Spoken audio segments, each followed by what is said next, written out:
kasalanan mo to, pare. Sinabi ko na sa'yo na huwag tayong bumalik dito eh. Pero hindi kayo nakinig. Tingnan nyo kung anong nangyari sa atin.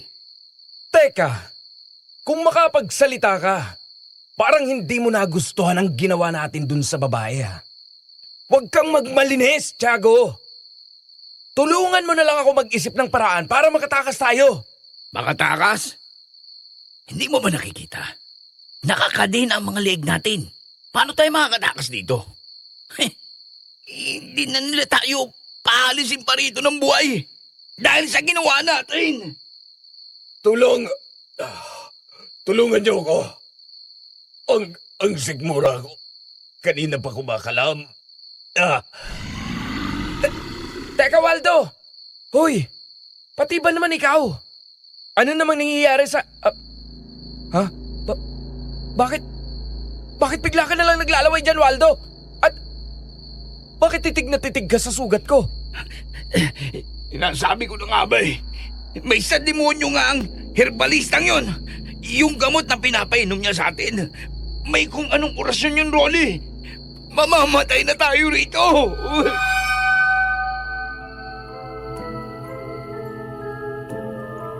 Naniniwala ka ba na lahat ng kasalanan ng tao may kapalit na kaparusahang nararapat para sa kanya? Paano kung isang araw ay bigla na lang dumating ang panahon na kailangan mo ng pagbayaran ang kasalanan mo? Pero dalawang parusa lang ang pwede mong pagpilian. Una, magiging isa kang halimaw at magdudusa ka ng walang hanggan. O pangalawa, mawawala sa iyo ang lahat ng mahal mo sa buhay. Ano ang mas gugustuhin mo? I-comment sa ibaba ang sagot mo para mabasa namin. At kung naintriga ka kung ano ba talaga ang nangyari sa kwentong ito ng ating letter sender for today, pakinggan mo ito hanggang dulo. Siguradong kikilabutan ka sa malalaman mo. Magandang araw po sa inyo, Sir Jupiter. Tawagin niyo na lamang po ako sa pangalang Rico. Di ko tunay na pangalan. Binago ko po ang aking pagkakakilanlan pati na rin ng lahat ng taong involved sa istoryang ito dahil ito ay mula sa tunay na mga pangyayaring naganap mismo sa lugar kung saan ako lumaki. Liblib na baryo yon sa paanan ng bundok na nasa isang probinsya sa Luzon na hindi ko na rin babanggitin pa ang eksaktong pangalan. Batang paslit pa lang ako noon pero tandang-tanda ko pa ang lahat.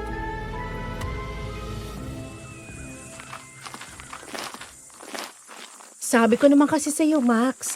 Sa pulis na lang tayo magtanong. Ilang bahay nang kinatok natin dito pero ayaw naman nila tayong pagbuksan. Takot yata sa tao mga taga rito eh. Sa pulis? Nakalimutan mo na ba, Sol? Wanted ang pinsan kong yun sa Maynila. Kaya nga ako inutusan ni Chong na hanapin siya rito eh. Ewan ko ba naman kasi sa tiyuhin mong yan? Kung kailan pa naman matsuchugi na siya, tsaka niya pa naisipang hanapin yung anak niya. Tingin niya ba mapupunta siya sa langit?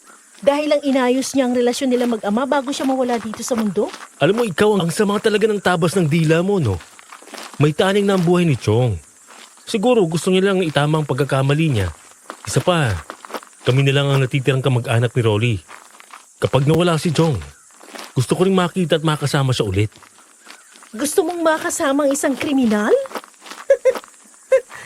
Pinsan ko pa rin yun, Sol.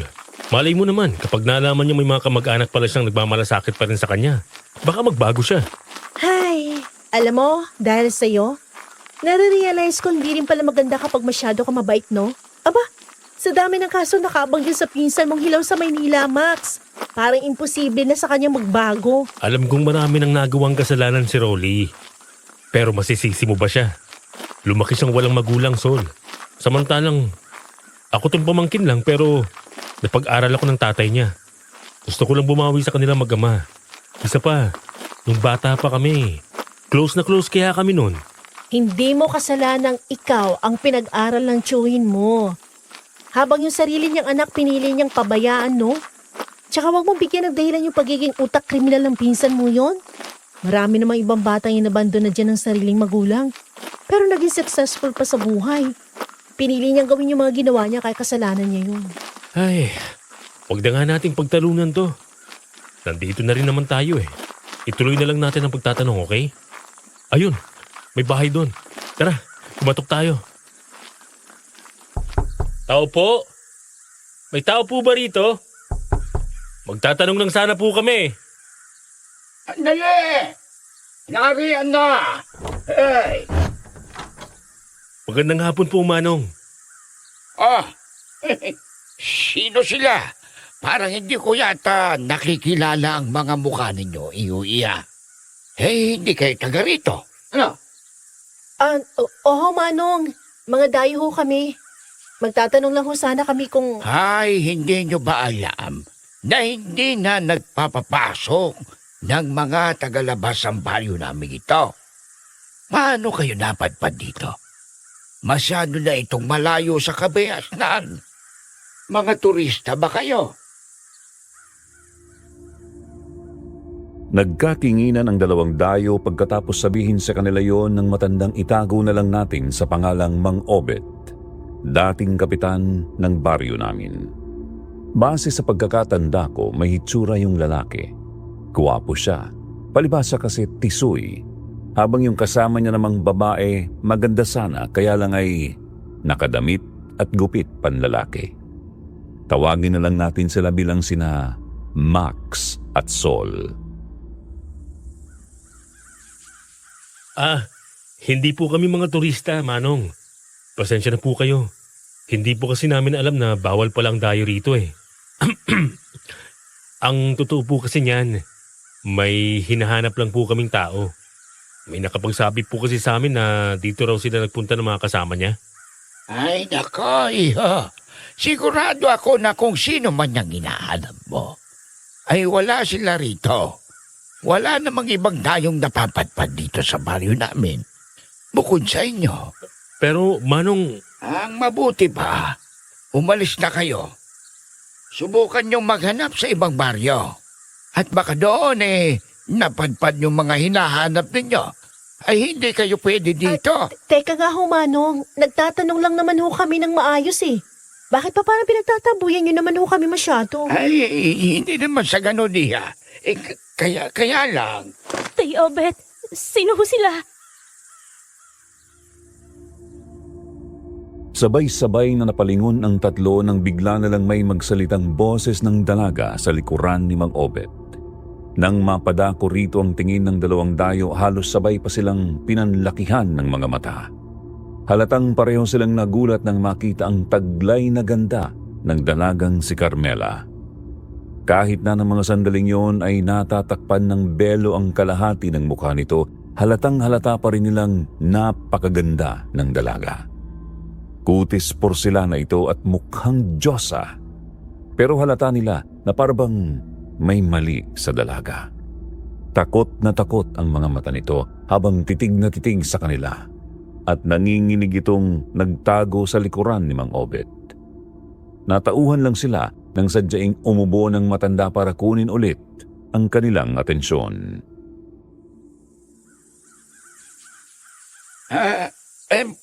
Wala, Carmela. Mga dayo lang sila na nagtatanong. Naligaw lang sila rito. Bakit po parang nagtatalo yata kayo, Tay? Ako po bang hinahanap nila? May gagawin po ba silang masama sa akin? Ay, nako, hindi anak. Talagang may itinanong lang sila sa akin. Paalis na rin sila. Hindi ba, iho? Alis na kayo. Oo. Paalis na rin ho kami. Sige na ho, Manong. Pasensya na po kayo sa abala. Ay, mabuti pa nga, iho. Kaysa naman mapahamak pa kayo rito. Mag-iingat kayo. At isa pa nga pala, Ano po yun? kahit na anong mangyari, siguraduhin ninyong huwag na huwag kayong pupunta doon sa dulo nitong baryo namin. Wala nang naninirahan doon. Ang meron lang doon ay isang kubo na hindi nyo rin po pwedeng pasukin. Dahil delikado kayo sa mga taong naninirahan doon. Ganun ho ba? Sige ho. Salamat ho sa paalala. Mauna na ho kami. Halika na, Carmela, iha. Pumasok na rin tayo sa loob at Malapit nang dumilim. Maya-maya'y dadalaw ulit dito ang nanay mo. Kaya kumalma ka na. Tuluyan ang naglakad palayo ang dalawa mula sa bahay ni Mang Obet. Pero si Max hindi mapakali. Iniisip niya ng mga sandaling yun ang naging reaksyon ng dalagang si Carmela nang makita sila nito. Idagdag pa ang tila ba masyadong pagiging mailap sa dayo ang mga taga doon sa baryo. Naiintindihan niya namang hindi sila sanay na makakita ng ibang mukha dahil nga malayo na ang lugar na yun sa kabihasnan at malamang minsan lang sila kung magkaroon ng bisita. Pero nagtataka talaga siya dahil parang sobra nga yata ang pag-iwas nila. Para bang may halo iyong takot. Hindi kaya doon nagtatago ang grupo ni na Rolly sa dulo ng baryong to, Sol? Ano sa tingin mo? Ha? Bakit mo naman naisip yan? Kasi di ba, madalas sa ganitong mga liblib na lugar talaga nagpupunta ang mga wanted na katulad ng grupo nila. Naisip ko lang baka nga dito sila nagtago. Kaya nang sabi nung nakausap nating kaibigan ni Rolly, baka nga sila yung mga delikadong tao na tinutukoy ni Manong kanina. Pwede nga yun. Baka nga may ginawa na namang kalokohan dito yung pinsan mong Hilaw eh. Kaya siguro ayaw nang tumanggap ng dayo ng mga taga rito. Yan din ang kutob ko. Pero siguro, bukas na lang natin ipagpatuloy ang paghahanap. Malapit nang gumabi eh. Ayoko magpaabot ng dilim dito. At baka nga kung mapano pa tayo. Pumalik na lang muna tayo doon sa inupahan nating kubo sa kabilang sitio. Sige, mabuti pa nga. Medyo madilim ang paligid ng baryo dahil nung araw napapalibutan yon ng nagtataasang puno at iba't ibang halaman. Nakakatakot ngang lumabas kapag sasapit ang gabi noon kaya bago pa kumagat ang dilim, ang mga tao sa baryo namin pumipirmi na sa kanya-kanya nilang bahay. Siguro yun ang dahilan kaya hindi natandaan ni na Max at Sol ang dinaanan nila nung pumasok sila sa baryo. Lalo na at marami ring pasikot-sikot doon. Hiwa-hiwalay kasi ang mga kabahayan noon dahil malalawak ang kanya-kanya naming bakuran. Namalaya na lang tuloy ng dalawang dayo na naliligaw na pala sila nung makaramdam na sila ng pagod at hingal sa paglalakad. Hoy, Max! Sigurado ko bang tama pa tong dinadaanan natin? Bakit parang wala na ako nakikitang mga bahay sa paligid? Tsaka mas marami ng puno dito, oh. Ang tataas pa ng talahib. Hindi ko nga rin sigurado, Sol eh. Anak nang... Huwag mo sabihin naliligaw tayo, Max. Sus mio. Eto na yata yung dulo ng baryo eh, na tinutukoy ng matandang panot kanina. Pasensya na, Sol. Alam mo namang hindi rin ako matandaan sa direksyon eh. Ikaw nga rin eh. Hindi mo natandaan yung dinaanan natin kanina. Samantalang ikaw ang gala sa ating dalawa. Aba, ako pa talagang sinisi mo? Ay, ewan. Mabuti pa bumalik na lang tayo. Teka, narinig mo ba yun? Parang may umuungol ha. Baka naman ligaw na hayop lang. Huwag mo na intindihin yun, tara na. Hindi, Sol. Sigurado akong hindi yun hayop. Ungol lang tao yun. Teka lang, Sol. May kubo dun, oh. Natatakpan ng dalawang malaking punong mangga. Oo nga. Tama nga sinabi ni Tanda. Parang dun yata nanggagaling yung ungol eh. Tara, punta na. Teka. Huwag ka nga padalos-dalos, Max. Pasensya na. Naisip ko lang kasi baka diyan nga nagtatago si na Rolly. Naiintindihan ko. Pero mag-isip ka muna bago ka kumilos. Baka mapahamak tayo. Eto. Isuot mo muna to. Biglang may dinukot si Sol mula sa kanang bulsa tapos ay iniabot nito kay Max ang isang kwintas. Nagulat pa ang binata nang malaman niyang bala pala ng baril ang pendant noon. Ano to? Protection yan. Binigay sa akin yan ng tiyuhin kong manggagamot sa Sikihor. Sabi niya effective yan. Para hindi tayo basta-bastang lapitan ng masasamang elemento. Parang anting-anting? Ganun na nga. Alam mo, sa mga ganitong klase ng lugar, hindi lang naman taong pwede nating makadaupang palad. Kaya mabuti na yung nag-iingat. Hindi ko alam na naniniwala ka pala sa mga ganyan, Sol. Ang totoo, hindi. Pero naisip ko, wala namang mawawala kung susunod tayo at mag-iingat, di ba? Tsaka, kinakabahan kasi ako sa tsura ng kubong yan eh. Tingnan mo, parang hindi tao nakatira dyan. Nababalutan na ng mga ugat at gumagapang na halaman yung dingding eh. Eh paano yan? Kung tamang hinala kong dyan nga sa kubong niya nagtatago si Rolly, malamang kasama niya dyan yung mga kagrupo niyang sanggano. Anong laban sa kanila nitong baso ng bala mo na wala namang pulbura? Eh sino bang may sabing yan din ang ipanlalaban natin sa mga sangganong yon? Nanlaki ang mata ni Max nang sa isang iglap ay bigla na lang naglabas si Sol ng isang kalibre 45 baril mula sa kanyang tagliran. Hindi niya inaasahan ang ginawang yon ng kaibigan niya kaya di agad siya nakapagsalita. Literal siyang natulala lang doon sa hawak nitong armas, lalo na at yun din ang unang beses na nakakita siya ng aktual na baril sa personal. Dahil sa reaksyon niyang yon, napangisi naman si Sol. Halata sa mukha nito ang pang-aasar. Oh, ayos ba? Bakit meron kang ganyan? Saan mo nakuha yan, Mirasol? Binili ko, bakit? Lisensyado kaya to? Delikado tayo dyan eh. Mas delikado tayo kung hindi ako nagdala ng ganito. Anong gagawin mo kapag hindi ka kinilala ng pinsan mong halangang bituka? Magdadasal kang sana wag nila tayong patayin? Nag-iingat lang din ako. Bakit naman nila tayo papatayin? Eh gusto ko lang naman siyang ayaing bisitahin si Chong. Dahil kriminal siya, Max. At halangang bituka. Di mo alam kung anong nasa isip niyan. Kala mo ba lahat ng tao kasing bait mo? Palibasa kasi walang masamang tinapay sa'yo eh.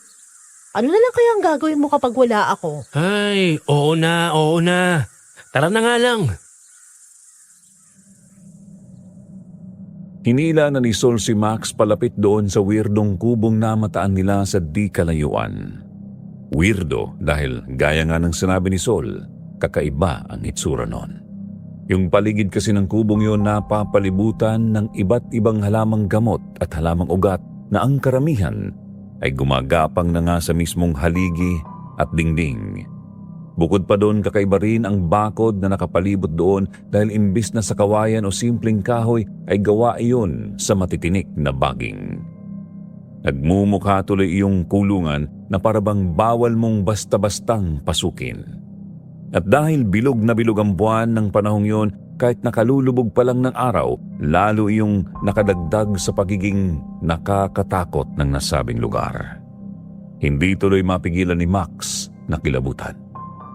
Di naman kasi sanay sa mga ganon ng binata dahil buong buhay niya ay bahay, eskwela at simbahan lang naman ang kanyang inaatupag. Hindi siya gaya ng matalik na kaibigang si Sol na kung saan-saan nakakarating, kaya sanay na sanay ng maging alerto sa paligid. Naririnig ko pa rin yung mga ungol, Max. Mukhang tama ka nga. Sa loob nga ng kubong to nanggagaling yun. Ako rin. Teka, may maliit na butas yung bintana. Sisilipin ko muna. Diyan ka lang. Mag-ingat ka ha. Huwag kang gumawa ng ingay. Oh, anong nangyari? Ang baho sa loob, Sol. Amoy bulok. Langya ka. Kala ko kung ano na eh. Takpan mo na lang yung ilong mo. Bilisan mo na sumilip dyan at nang makaalis na tayo dito, dali. Sinunod na lang ni Max ang kaibigan na halatang naiinip na. Dumukwang siya at sumilip doon sa maliit na butas ng bintana sa kubo. At halos lumuwa ang mata niya nang makita niya kung ano ang nasa loob nun. Bigla na lang natigilan si Max, napahakbang siya paatras nang hindi pa rin nawawala ang panlalaki ng mata niya. Pakiramdam niya noon nagtatayuan ang lahat ng balahibo niya sa katawan at hindi niya agad magawang magsalita. Max, anong nangyari sa'yo? May nakita ka ba sa loob? Sol, May ano? Ayusin mo nga yung pagsasalita mo, Max. may tatlong lalaki sa loob, Sol. Pare-pareho silang hubot-hubad. At may mga kadelang leeg nila. Ano? Totoo ba yung sinasabi mo, Max? Pero tinakasan na ng boses niya si Max. Kaya naman tango na lang ang isinagot niya sa matalik na kaibigan. Doon napalunok si Sol. Gusto niyang kumpirmahin kung totoo ba ang sinabi ni Max, kaya naman ginaya niya rin ang ginawa nito kanina.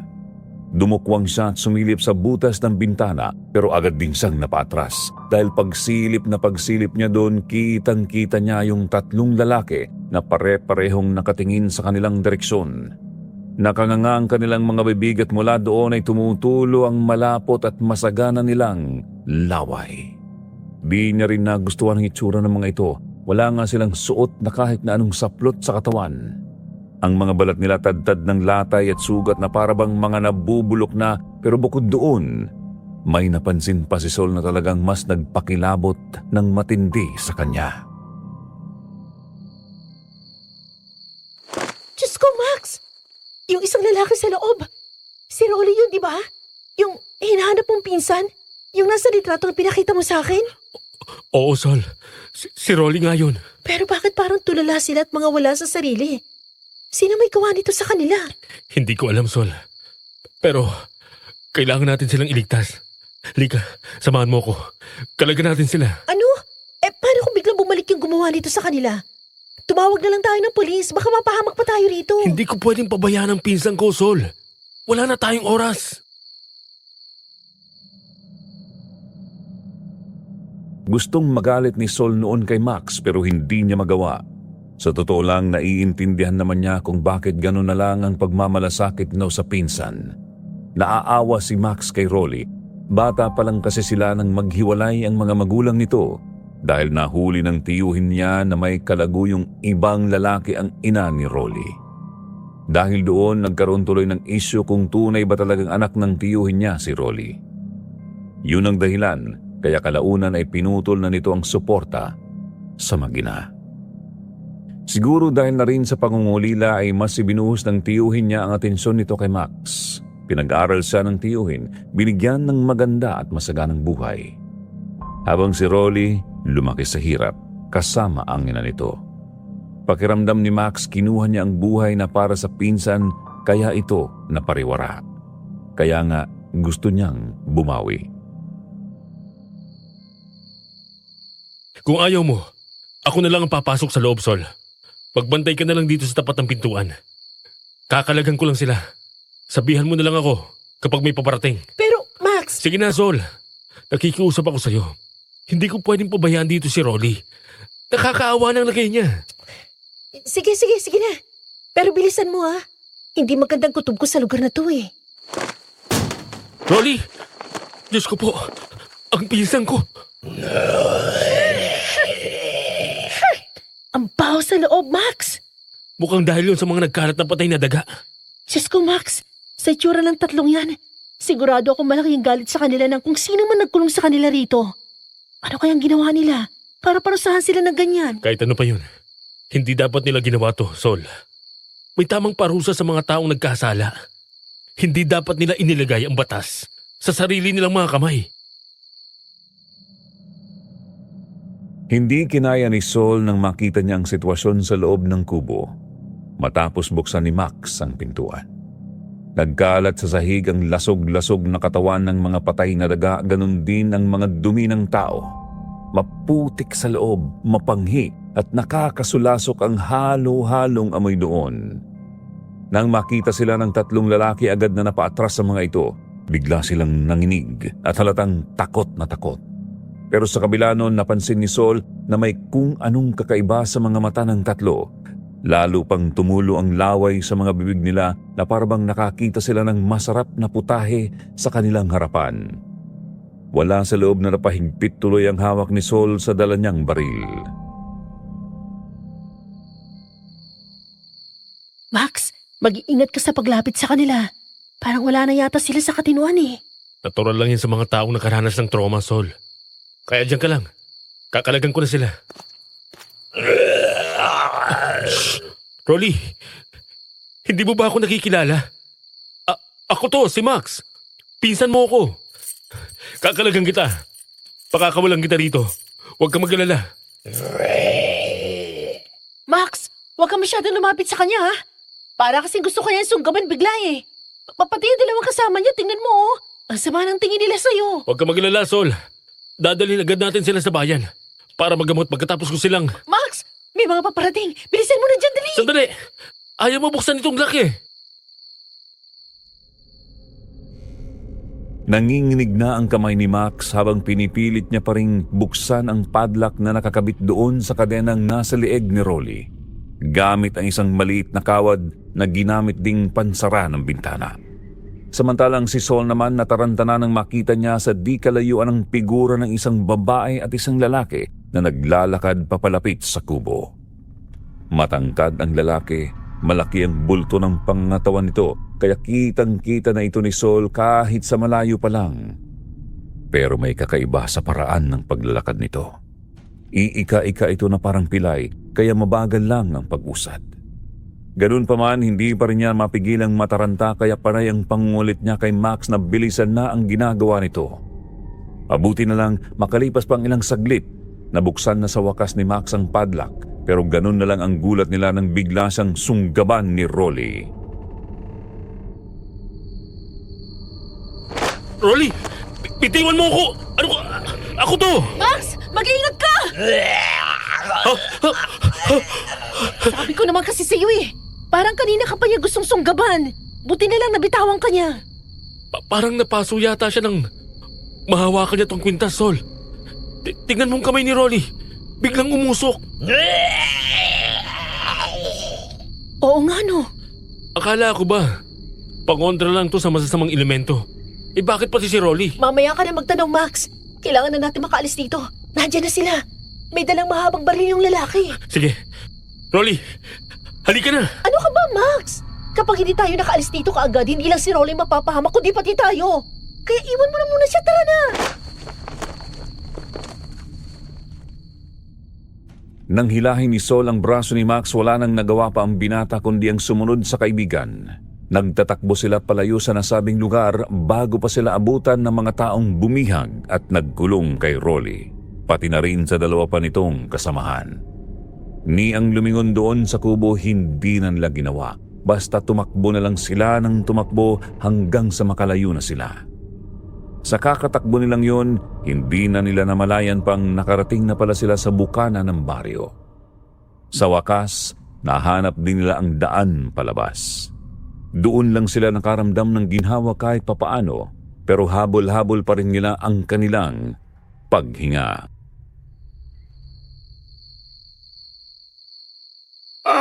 Iha. Ba't nandito pa kayo? Akala ko ba'y umalis na kayo kanina? Oh, naligaw ho kasi kami, Manong. Ngayon lang ho namin nahanap tong daan palabas ng baryo. Ay, kung ganon bakit kayo hinihingal? Kasi ho, may nakasalubong ho kasi kaming malaki at mabangis na hayop dun sa bandaron. Kaya nagtatakbo ho kami. Mabagis na hayop. Ay, wala namang... Ha? Sandali.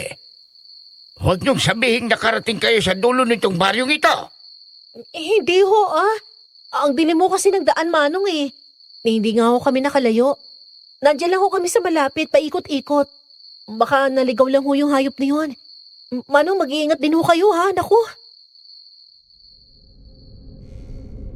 Gustong mapailing ni Max ng mga sandaling yon sa galing ni Sol sa pagsisinungaling. Hindi niya akalain na darating ang panahong ipagpapasalamat niya na may kakayahang magsinungaling ng ganun ang kaibigan niya. Palibhasa kasi laking simbahan si Max. Bata pa lang siya, nagsiserve na siya sa kanilang parokya, kaya hindi siya sanay na gumagawa ng kalokohang labag sa turo ng simbahan. Sa totoo lang, marami nga ang nagtataka kung bakit at paanong naging matalik silang magkaibigan ng isang babaeng katulad ni Sol. Nakabaliktaran naman niya ang ugali. Sige na ho, Manong. Mauna na ho kami sa inyo. Max, tara na. Ay, sandali. Bakit ho? Masyado nang malalim ang gabi. Hindi maganda kung lalabas pa kayo ng baryo. Ang tigas kasi ng ulo ninyo. Kanina ko pa kayo pinapaalis. Hindi pa nyo ginawa. Ay, bilisan na ninyo. Umalis na kayo rito kung ayaw nyong... Ang hangungol na yun. Hindi sa ordinaryong hayop yung galing. Baka doon ho yung galing sa mabangis na hayop na nakasalubong namin, Manong. Naku, mabuti pa ho, umuwi na kayo. Sige, alis na rin ho kami. Hindi pwede. Aabutan nila kayo. Siguradong mapapahama kayo. Halina kayo, bilisan ninyo. Doon na muna kayo magpalipas ng gabi sa bahay ko. Mas ligtas doon. Ho? Manong, nasa labas lang naman ho ng baryo yung sasakyan ko eh. Hindi naman ho siguro kami mapapahamak. Kung may mangyari sa inyo sa daan, cargo de konsesya ko pa kayo. Bilisan nyo na. Nararamdaman ko, malapit na sila. Pasensya na ho, Manong, pero uuwi na lang ho talaga kami. Hindi nyo kabisado ang lugar na ito. Hindi magandang magpagala-gala pa kayo rito sa gabi. Dati akong kapitan sa baryong ito, kaya pwede ninyo akong pagkatiwalaan. Sindin nyo na lang ang payo ko kung ayaw nyong mapahamak. Lumalakas na ang alulong. Halina kayo! Hindi na nakahindi pa ang dalawang magkaibigan nang hilahin sila ni Mang Obet. Nataranta na rin sila nang marinig nilang papalapit na nga yung mga alulong. Dinala sila ni Mang Obet sa bahay nito. Sinalubong naman sila ng asawa nitong si Aling Charito na noon ay karga-karga pa ang 4 na taong gulang nila na apong lalaki. Obet! Naku, saan ka ba nang galing? Kanina pa kita... Ay, sandali. Sino itong mga kasama mo? Sila yung mga dayong sinasabi ko sa'yo kanina. Nakasalubong ko sila dyan sa labas. Pagkatapos naming mag-usap ng ibang kasamahan kong tanod, may nakasalubong silang mabagis na hayop kanina. Sa palagay ko, may nangyayaring hindi maganda. Meron nga. Nagpunta rito si Tanya, Obet.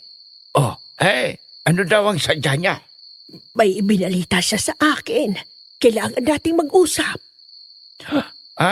Sige.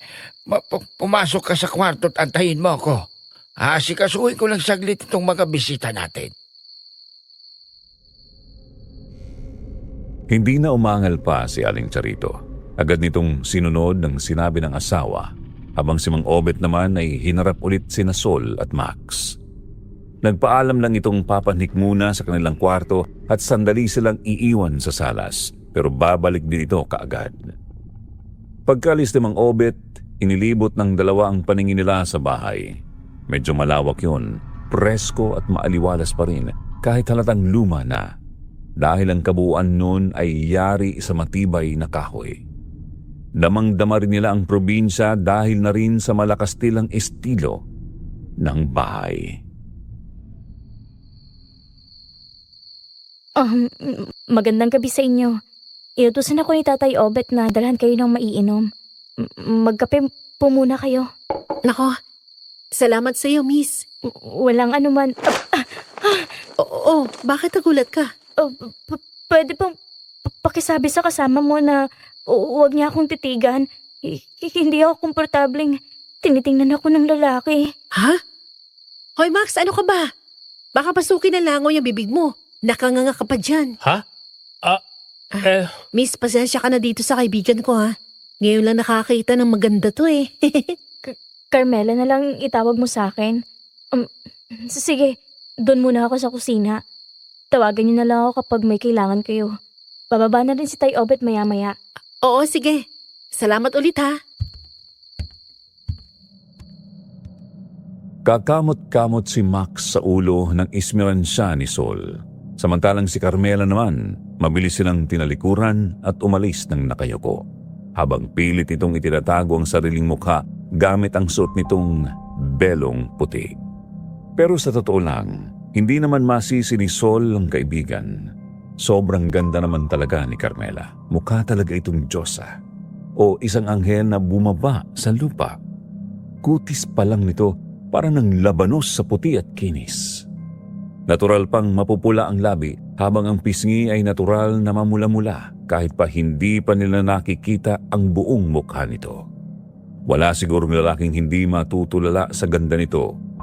Kung alam nyo ang itsura nung kapapanaw lang na artistang si Gloria Romero nung kanyang kabataan, yun ang kahawig ni Carmela. Napakaganda talaga niyang dalaga. Type mo, no? Sino? Sus! Maang-maangang ka pa eh. Halos matunaw na nga si Carmela sa katititig mo. Para kang sira, na ilang tuloy yung tao. Kasi naman, Sol, ngayon lang ako nakakita ng ganong kagandang babae. Aminin mo, ikaw ba? Hindi ka nagagandahan sa kanya? Di ba, pusong matun ka? Aba, tumokong na to. Ay, pasensya na ha. Ay, pasensya na kayo sa paghihintay ha. Iho-iha, may pinag-usapan lang kami sandali ng asawa ko. Mang Obet, kayo pala. Ayos lang ho yun. May gusto lang sana akong itanong sa inyo. Iho-iha, Ano ho yun, Mang Obet? sigurado ba kayong hindi kayo napadpad doon sa dulo ng baryo namin? Sa mismong paanan ng bundok? Partikular na doon, sa kubong malapit sa kakahuyan. Napalunok bigla sina Sol at Max sa tanong na yon sa kanila ni Mang Obet. Nagulat pa sila at sandaling nagkasulyapan pero pinilit nilang wag ipahalata rito ang kanilang nararamdamang kaba. Nanunukat pa ang tingin ni Mang Obet noon sa kanilang dalawa na parang tinatansya nito kung totoo ba o hindi ang isasagot nila. Oo, Mang Obet. Hindi ho kami nakarating doon, promise. Bakit ho? May problema ho ba?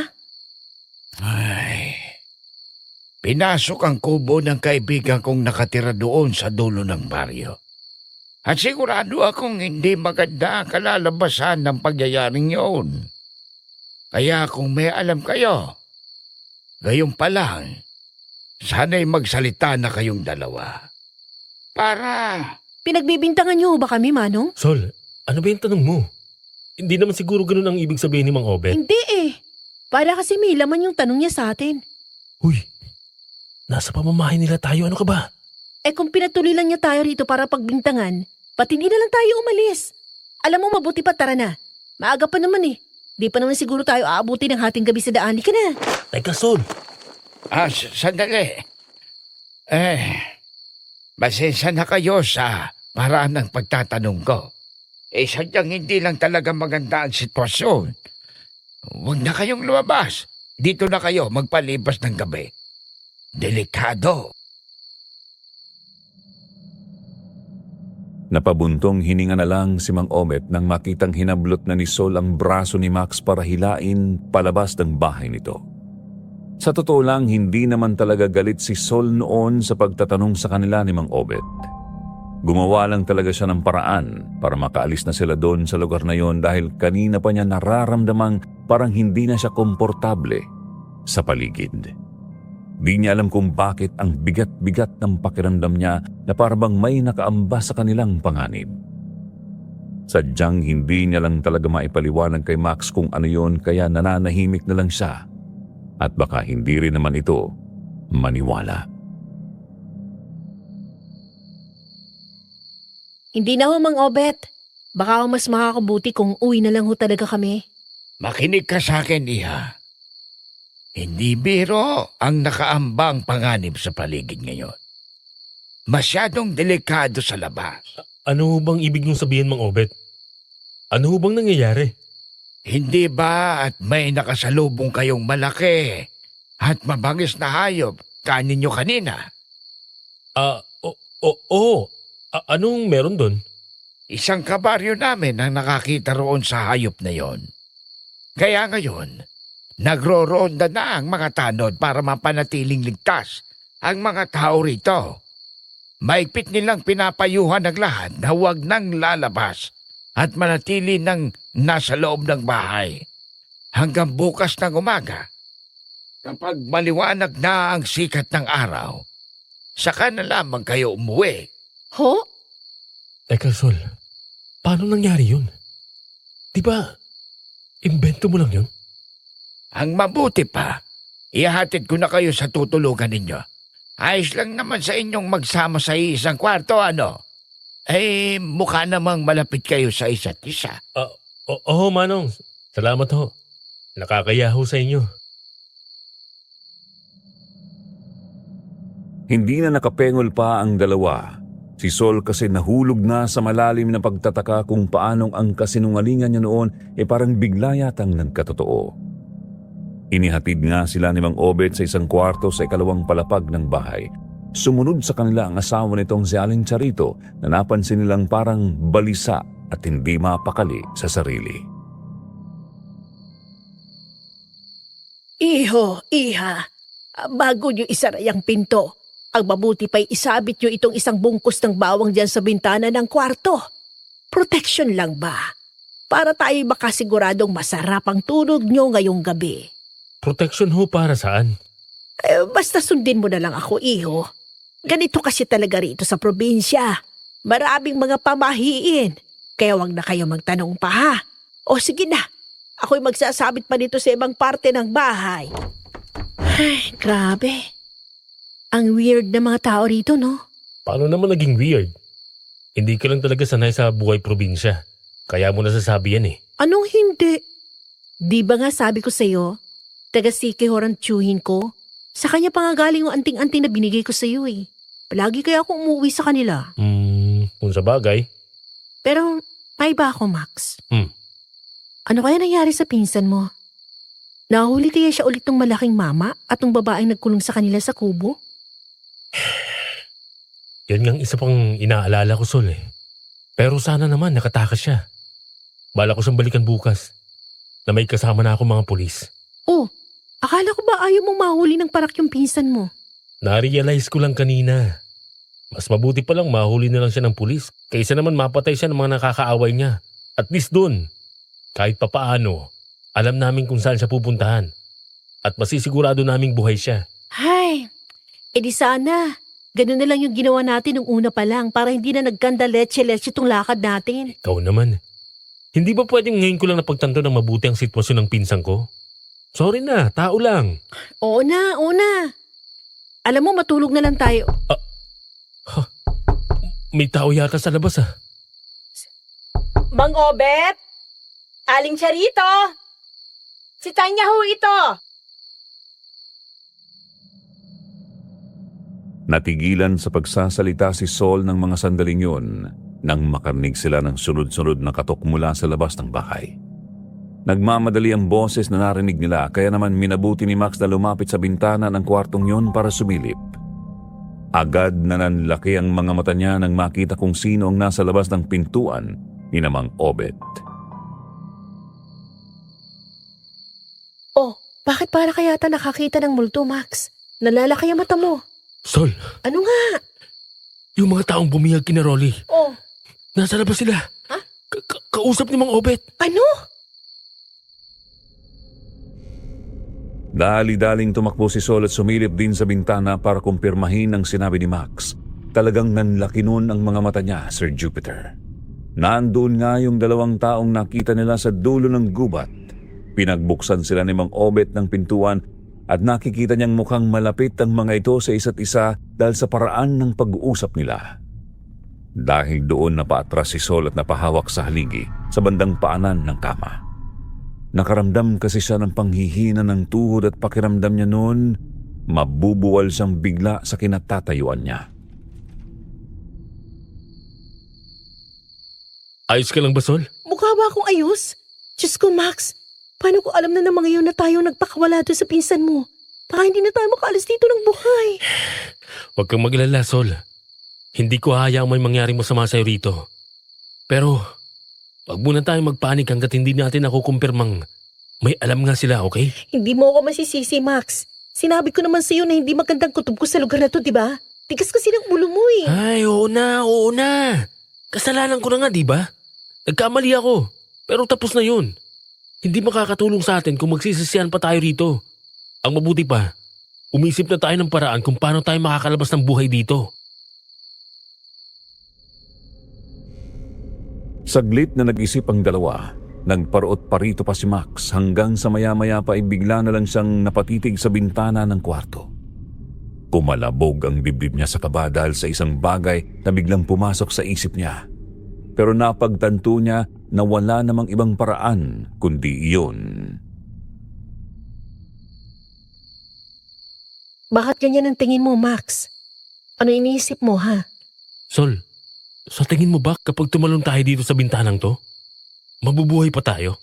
Ano? Pero sa tingin ko naman, hindi to ganun kataas para mamatay tayo agad.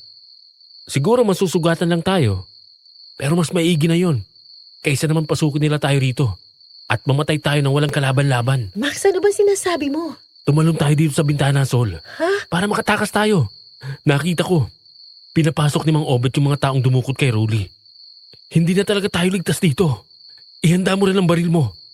Kapag nagkagipitan, Sol, saka natin yung gamitin. Bago pa makapag-react si Sol noon, nabuksan na ni Max ang bintana. Mabuti na lang talaga at malaki ang butas noon kaya kasyang-kasyang lumusot ang tao. Naunang lumabas si Max mula doon. Tumapak ito sa kahoy na nakausli sa labas ng bintana kaya hindi ito nahulog. Nagdadalawang isip pa si Sol nung una pero nang marinig niya ang papaakyat na yabag ng mga tao sa ikalawang palapag na mukhang patungo mismo sa kwarto kung nasaan sila, napilitan na siyang sumunod sa plano ng kaibigan. Pagkabilang ko ng 3, Sol, tumalon tayo ng sabay, ha? 1, 2, talon! Bahala na! Aray! Max, ba't mo ako sinalo? Sira ulo ka ba? Ayoko lang na masaktan ka, Sol. O ano, kaya mo bang tumayo? Baka makita na nila tayo. Ayun! Tumalon nga sila mula sa bintana! Mukhang tatakbo yata sila palayo! Obet! Habulin niyo! Oo, kaya ko. Tara na, mukhang alam na nilang tumakas tayo. Kahit nasaktan, pinilit nilang makatakbo palayo sa bahay ni Mang Obet. Sinamantala nila ang madilim na paligid para ikubli ang mga sarili nila sa paningin ng iba. Dahil nga kasi wala pang linya ng kuryente sa baryong yun noon, tanging ang buwan lang ang nagbibigay ng liwanag sa paligid kapag gabi. Ganon din ang mga liwanag ng kandilang nagmumula sa loob ng mga bahay na kanilang nadadaanan. Pero limitado pa rin yun dahil nga sa nagtataas ang punong nakapalibot sa paligid. Maya-maya sa katatakbo ng dalawa ay nakarating sila sa isang bahay na may malalim na silong. Siguro may 6 na bahay ang layo noon mula kina Mang Obet. Akma sanang magtatago doon ang dalawa pero nagulat sila nang bigla na lang may magsisigaw na matanda sa kanilang likuran. Abay, sino kayo? Hindi ko kayo kilala. Anong ginagawa niyo dito sa silong ng bahay ko? Mga magnanakaw kayo. Kayo ang pumatay at kumain dito sa mga manok ko. Ho? Lola, hindi po. Sinungaling. Kayong mga dayo kayo. Puro kayo mga perwisyo dito sa lugar namin. Malas ang dala niyo rito. Magsilayas kayo! Lola, maniwala ho kayo sa amin. Ang totoo po, kararating lang namin dito sa inyo. Magtatago lang ho sana kami dahil may humahabol sa amin eh. Hindi po kami ang pumatay dyan sa alaga niyong manok. Nakikiusap po kami sa inyo, tulungan niyo ho kami. May mga humahabol ho sa amin. Ano ka mo? May humahabol sa inyo? Sino? Yun pong mga may-ari ng kubo sa dulo nitong baryo nyo, Lola. Desperado na ang dalawa. Sa sobrang taranta nila ng mga sandaling yun kahit ayaw nilang magbigay sana ng impormasyon ay napilitan silang sabihin ang totoo sa matandang may-ari ng natakbuhan nilang bahay kubo. Ano ka mo? Si Tanya? Ang mangkukulam na si Tanya ang humahabol sa inyo? Mangkukulam ho? Ano hong ibig nyo sa... Hayun! Hayun, Mario! Hayun ang halimaw! Hampulin mo! Ay, Diyos ko, totoo nga ang sinabi mo, Tanya. Nagtagumpay ka nga sa ginawa mo. Ang kriminal na yon, isa na siyang... Parang binuhusan ng malamig na tubig ang magkaibigan nang malaman nilang nasundan na sila ng grupo ni Mang Obet. Kasama nito ang babaeng tinatawag na Aling Tanya, pati na rin ang malaking lalaking yon na itago naman natin sa pangalang Mario. Nang makita ni Sol at Max na may hawak pa itong palakol habang tumatakbo pawalapit sa kanila ay ganoon na lang ang hilakbot na naramdaman nila. Pero nagulat din sila nang bigla silang lampasan nito na parabang may iba itong hinahabol. Nang sundan nila ito ng tingin, Napakunot pa ng sabay ang noo nila nang makitang may isang tumatakbong figura itong sinusundan sa dilim. Isang malahugis taong imahen na parabang tumatakbo gamit ang parehong mga kamay at mga paa nito. Tingnan ninyo. Tingnan ninyo ang gulong ginawa nyo sa pagpapatakas sa kriminal na yon. Anong... Huwag na kayong magpaliwanag pa. Alam na naming lahat na kayo ang nagpatakas sa isa sa mga bihag ni Natanya at Mario mula sa kanilang kubo. Diyos ko, iho. Bakit nyo ginawa yun? Anong dahilan nyo nakialam kayo? Bakit ho hindi? Yun hong isa sa mga bihag nila. Yun po ang hinahanap kong pinsan. Na matagal nang hindi nakakasama ng pamilya namin. Max, ano ka ba? Bakit mo sinabi sa kanila? Wala na rin namang punto para itago pa, Sol. Alam na nilang tayong nagpatakas kay Rolly. Mukhang hindi na rin tayo pakakaulan pa ng mga to. Pero hindi ako pauhuli ng buhay. Gumalma ka, iho. Wala kaming balak na saktan kayo. Bakit niyo kami hinahabol? Dahil totoo ang sinabi ko sa inyo kanina. Delikado ang lumabas ngayong gabi. Lalo na. At pinatakas nyo ang isa sa mga kriminal na yon. Kriminal? Ano bang kasalanan ng grupo ni Rolly sa inyo? Malaki, iha. Malaking-malaki ang kasalanan ng mga lalaking yun kay Tanya. Lalong-lalo na sa anak niya si Carmela. Hindi niyo dapat siya pinatakas. Parusa lamang ang ginawa ni Tanya sa kanila. Hindi sila ang biktima rito. Kahit na. Ano man ang kasalanan sa inyo ng pinsan ko, may tamang proseso ho para doon. Kung gusto niyo siyang ipakulong, kahit ako mismo, tutulungan ko kayo. Huwag lang ganito. Hindi niyo dapat ginawang halimaw ang pinsan ko. Halimaw na sila bago pa sila sumailalim sa orasyon ko, binata. Mga halimaw na nararapat ng parusahan. Dito pa lang sa mundong ibabaw. Hindi sapat ang batas para mapawi ang galit ko sa ginawa nila sa anak ko. Hindi sapat. Ano po ba talagang ginawa niya? Mamaya na namin ipaliliwanag sa inyo. Ang mabuti pa ay sumama na muna kayo sa amin. Pabalik sa bahay. Pasensya na ho kayo sa abala, Nana si Mag. Pumasok na rin ho kayo sa loob ng kubo ninyo. Kami na ho ang bahala sa kanila. Nagdadalawang isip pa rin noon sina Sol at Max kung sasama ba sila pabalik sa bahay ni Namang Obet. Pero sa totoo lang ay wala naman na silang pagpipilian ng mga sandaling yon.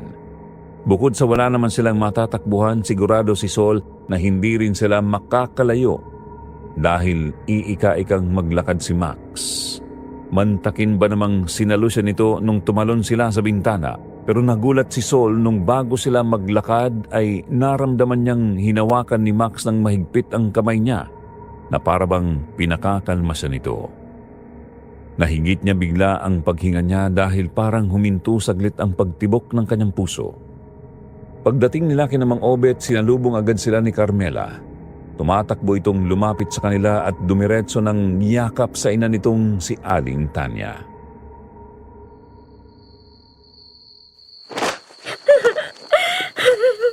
Shh! Tahan na, anak. Huwag ka nang matakot. Nandito na si nanay. Inay, sasaktan ba nila ako ulit? Hindi, anak.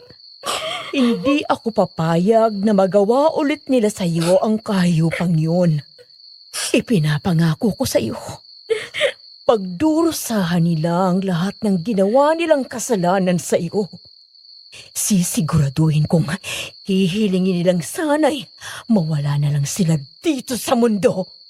Mawalang galang na ho. Gusto ko lang ho malinawan. Ano ba talagang ginawang kasalanan ni Rolly sa inyo?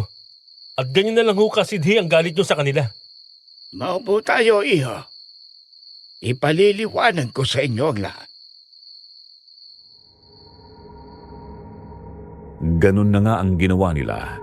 Sunod-sunod silang naupo sa dalawang magkaharap na mahahabang bangkong gawa sa kawayan. Seryoso ang ekspresyon ng lahat. Si Aling Tanya noon ay kababakasan pa rin ng matinding pagkadisgusto sa kanila. Halatang inis pa rin ito sa ginawa nila. Pinsan mo ka mo ang isa sa mga kriminal na yun, Iho. Oo. Yung pinakabata ho sa tatlo, si Rolly. Pero matagal na ho kami hindi nagkikita. Kaya hinanap ko siya. May taning na ho ang buhay ng tatay niya. Kaya gusto ko sana magkita muna sila bago ito. Pwes, ituring nyo na ring patay ang pinsan mong yun. Dahil sinisigurado ko sa iyo, hindi na siya makakaalis pa sa baryong ito. Hindi na ako magpapaligoy-ligoy pa, Iho. Ang pinsan mo, 10 ng kanyang 2 pang kagrupo. Ang siyang mga dahilan kung bakit ngayon ay nagdurusa ang anak ni Tanya. Si Carmela. Ho? Ano hong... Pinaboy ng 3 lalaking yun ang aking anak. Pinagsamantalahan nila hanggang sa halos mawasak ang kanyang pagkababae, maging ang kanyang matres. Paulit-ulit, hindi nila tinigilan ang anak ko hanggat hindi siya nag-aagaw buhay. Sinira nilang kinabukasan niya. Maging ang napakaganda niyang mukha, hindi nila pinalampas. Tingnan ninyo! Tingnan ninyo ang ginawa ng mga halimaw na yon sa aking anak! Tingnan ninyo! Diyos ko! Halos panghinaan ng puso si Max at Sol nang biglang alisin ni Aling Tanya ang belo na tumatakip sa mukha ni Carmela. Ganun na lang ang sobrang gulat nila nang makita mismo ng kanilang sariling mga mata ang kaawa-awang sinapit ng kalahati ng mukha nito. Wasak na wasak yun, animo binalatan hanggang sa halos makita na pati ang kaunting parte ng bungo nito sa mukha. Ngayon ninyo sabihin sa aking mali ang parusang ginawa ko sa kanila. Ipinaparanas ko lang sa kanila kung ano ba talaga ang tunay na ibig sabihin ng pagiging halimaw. Gusto ko silang magdusa. Gusto kong masira ang buhay nila, gaya ng pagsira nila sa buhay ng anak ko. Hindi ko nahihintaying mamatay pa sila at maparusahan sa impyerno dahil gusto kong maiganti ang anak ko gamit ang sarili kong mga kamay. Inay, tama na ho. Totoo bang nagawa ni Rolly to? Paano? Bakit? Max, Kasalanan ko to, Sol. Kung hindi napunta sa akin ang buhay na para sa kanya, edi sana. Max, pwede ba? Pinili lang pinsan mong gawin yung ginawa niya. Siya ang gumawa nito sa sarili niya, hindi ikaw. Kaya wag masisihin yung sarili mo. Max, ano ginagawa mo? Bakit ka namuluhod? Tumayo ka nga dyan. Patawad po, Aling Tanya. Carmela, patawad sa ginawa sa inyo ng pinsan ko. Ngayon naiintindihan ko na kung bakit ganun lang kasukdulan ng galit yun sa kanya. Patawad po kung nakialam ako. Patawad kung pinatakas namin siya. Anong ibig sabihin ng pagluhod mong yan? Hihilingin mo bang bawiin ko ang ginawa kong orasyon para tuluyan silang maging halimaw? Hindi po. Hindi yun ang gusto ko. Humihingi lang ako ng tawad dahil alam kong naperwisyo namin kayo. Alam ko pong hindi mababawi ng paghingi ko ng tawad ang tindi ng ginawang kasalanan ni Rolly sa inyo. Pero sana, hayaan niyo po akong humingi ng tawad bilang kadugo niya. Mukhang mabait ka, iho. Magkaiba kayo ng pinsan mong yun. Ang mabuti pa ay bukas na natin ipagpatuloy ang pag-uusap na ito. Bumalik na muna kayo doon sa kwarto nyo kung saan kayo pinatuloy kanina. Magpahinga na muna kayo dahil delikado. Hindi na nakakakilala pa ang pinsan mo, iho. Para sa kanila, tayo ay mga pagkain na lamang na magpapaginhawa sa kakaibang kalam ng kanilang mga sikmura. Parang lutang na sumunod ang magkaibigan kay Mang Obet at muli silang bumalik sa kwartong pinagdalhan nito sa kanila noong una. Alalang-alala si Sol sa kaibigan dahil halata niyang talagang nabigla ito sa mga nalaman. Ano nang balak mo ngayon, Max? Hindi ko rin alam, Sol. Naguguluhan ako kung ano bang dapat na gawin ko pagkatapos ng mga nalaman ko. Huwag mong sabihin sa akin, gusto mo pa rin tulungan yung pinsan mo? Max, nakita mo naman yung ginawa nila kay Carmela. Hindi. Hindi ko na siya tutulungan pa, Sol. Naniniwala pa rin akong hindi dapat natin ilagay sa sarili nating kamay ang pagpaparusa sa mga kapwa natin. Pero naiintindihan ko kung bakit nagawa yun ni Aling Tanya kina Rolly. Mabuti naman kung gano'n, Max. Sana, huwag mong sisihin yung sarili mo sa nangyari sa kanya, ha? Lahat naman tayo, may kani-kanyang kinakaharap na problema. Lahat tayo dumadaan sa pagsubok ng buhay. Nasa tao na lang yung kung pipiliin niya magpakasira dahil sa mga nararanasan niya. Tama ka nga, Sol. Siguro, masyado lang talaga akong nabigla. Idagdag pang sitwasyon ni Chong. Hindi ko alam kung paano ko sasabihin sa kanyang nalaman ko. O kung dapat ko pa bang sabihin ito sa kanya. Mas makakabuti siguro, Max, kung ililihim na lang natin yung tungkol dito. Sabihin na lang natin sa kanila na di natin nakita yung pinsan mo. Ibaon na lang natin sa limot ang lahat ng nangyari. O kaya, sabihin natin ayaw lang umuwi ni Ronnie. Pero nasa maayos naman siyang kalagayan. Siguro nga. Mas makakabuti yun. O siya, tulog na tayo. Para bukas ng maaga makabalik tayo sa kabilang sityo. Hinayaan ni Max na mahiga si Sol noon sa papag habang siya naman ay naglatag ng banig sa lapag. Kahit naman maton kung kumilos ang matalik na kaibigan niyang ito, babae pa rin ito at inirerespeto ito ni Max. Nang maramdaman niyang tulog na si Sol, doon siya nag-alay ng dasal para sa pinsan. Hindi niya alam kung ano ang kahinatnan nito pagkatapos nila itong iwan. Pero inihihingi na niya ng tawad sa Diyos ang kasalanan na nagawa nito. Nang gabing yun, napagtanto ni Max na hindi lahat ng kasalanan ay may malinaw at tamang paraan ng pagpaparusa. May mga pagkakataong ang parusang hindi man lubusang tama sa paningin ng batas o moralidad ay mas nararapat o mauunawaan mo kung bakit nagawa ng isang taong nagawan ng kasalanan. Sa sobrang tindi ng kasalanang ginawa ni Rolly at ng kanyang mga kagrupo kay Carmela, sa pagkakataong yon, mahal man ni Max ang pinsan niya, alam niyang hindi niya na ito dapat pang kampihan. Wala na siyang magagawa pa dahil tama si Sol. Ito mismo ang pumili ng sarili niyang landas.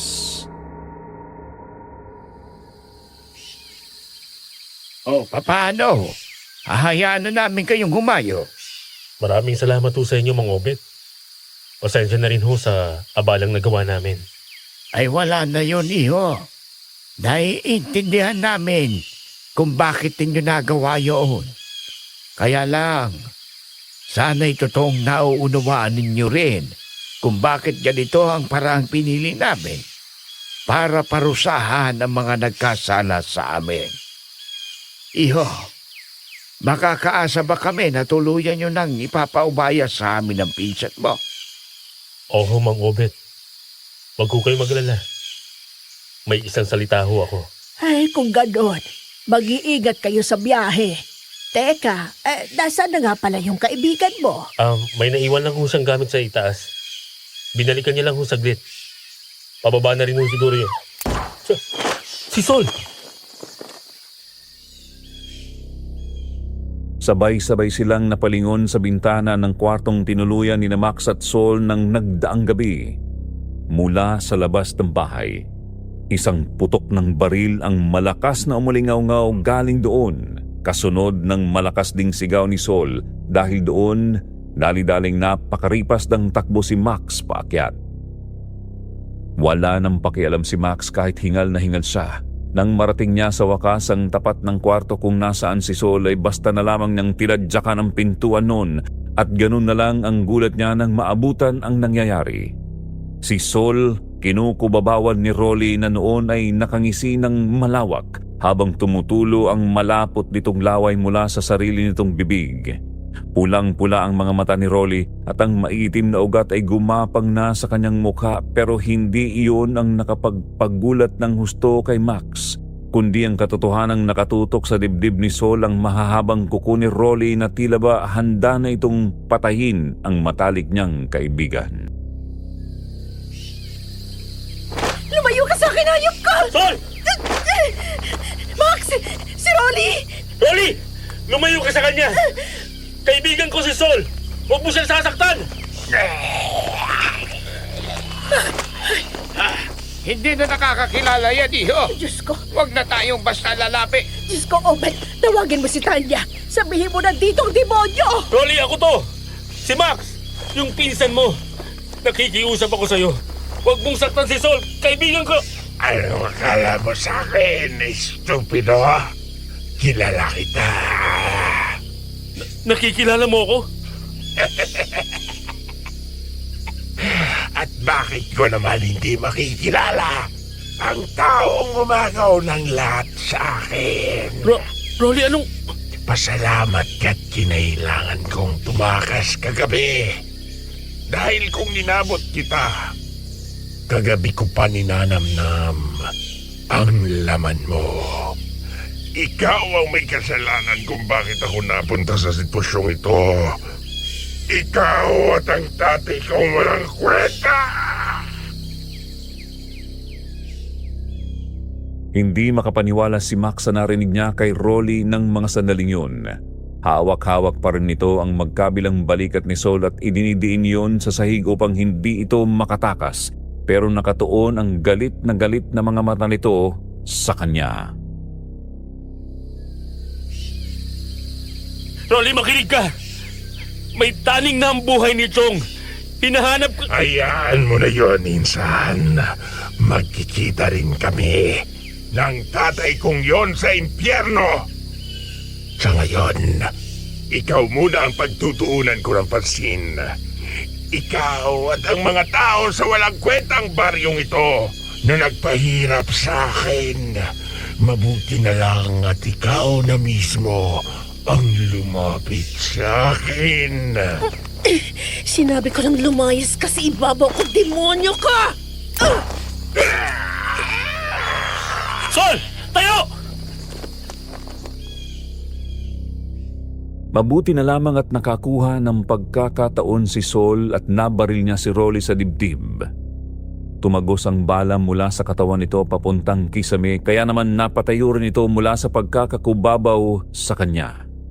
Kitang-kita nila kung nasaktan ito, pero mukhang hindi yon naging sapat para mapuruhan ang halimaw. Bigla na lang kasi itong sumampa sa hamba ng bintana at tumakmang tatalon. Babalikan ko kayo, mga hayop! Kayong lahat na gumawa sa akin ito! Papatayin ko kayong lahat! Itigil mo na to, Rolly! Magbalik loob ka sa Diyos! Magsisi ka sa ginawa niyo kay Carmela! Hindi pa huli ang lahat! Magsisi? Bakit naman ako magsisisi? Nabitin pa nga ako doon. Ay, Diyos ko! Ayop ka talaga! Napakaganda ng babaeng yon. Parang hinog na prutas na nakasabit sa puno. At kami ang unang nakakita. Sayang naman kung hindi pakikinabangan. Rolly! Tigilan mo na yung mga sinasabi mo! Demonyo ka, Rolly! Hindi pa nga kami nakontento sa ginawa namin kay Carmela noon eh. Ginusto pa namin siyang balikan sa kanilang kubo. Kaya nahuli kami ng walang yang herbalistang yon.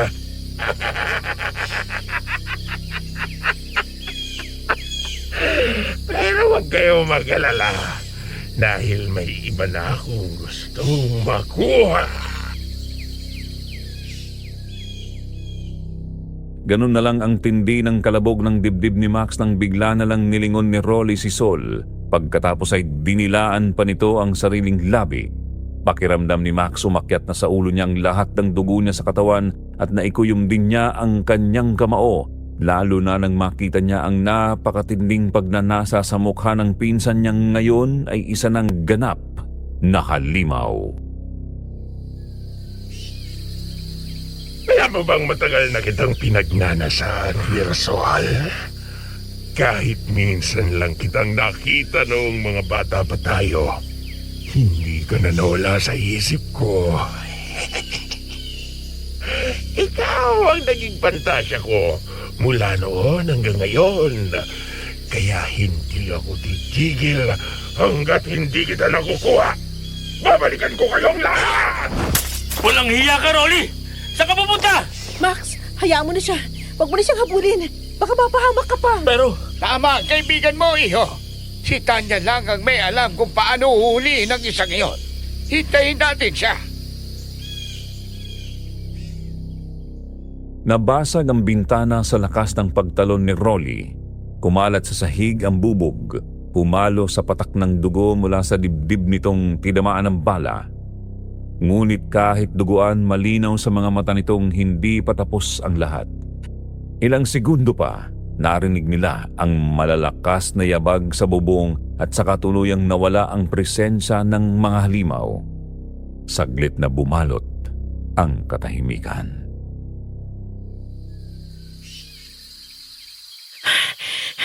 Narinig mo yon, Max? Wala siyang pagsisisi. Kahit katiting. Hindi siya natuto sa kabila ng parusang natanggap niya. Hindi siya nagbago. Gusto pa niyang gumanti. akala ko may natitira pang pag-asa para sa kanya. Wala, Max. Matagal na niyang nilunod ang sarili niya sa kababuyan. Nasaktan ka ba, Sol? Konti lang. Wala to. Sa braso ni Sol may pahabang sugat na tila dulot ng kuko ni Rolly habang kinukubabawan siya nito. May dugong dumadaloy mula doon, hindi malalim pero sapat para mag-iwan ng marka.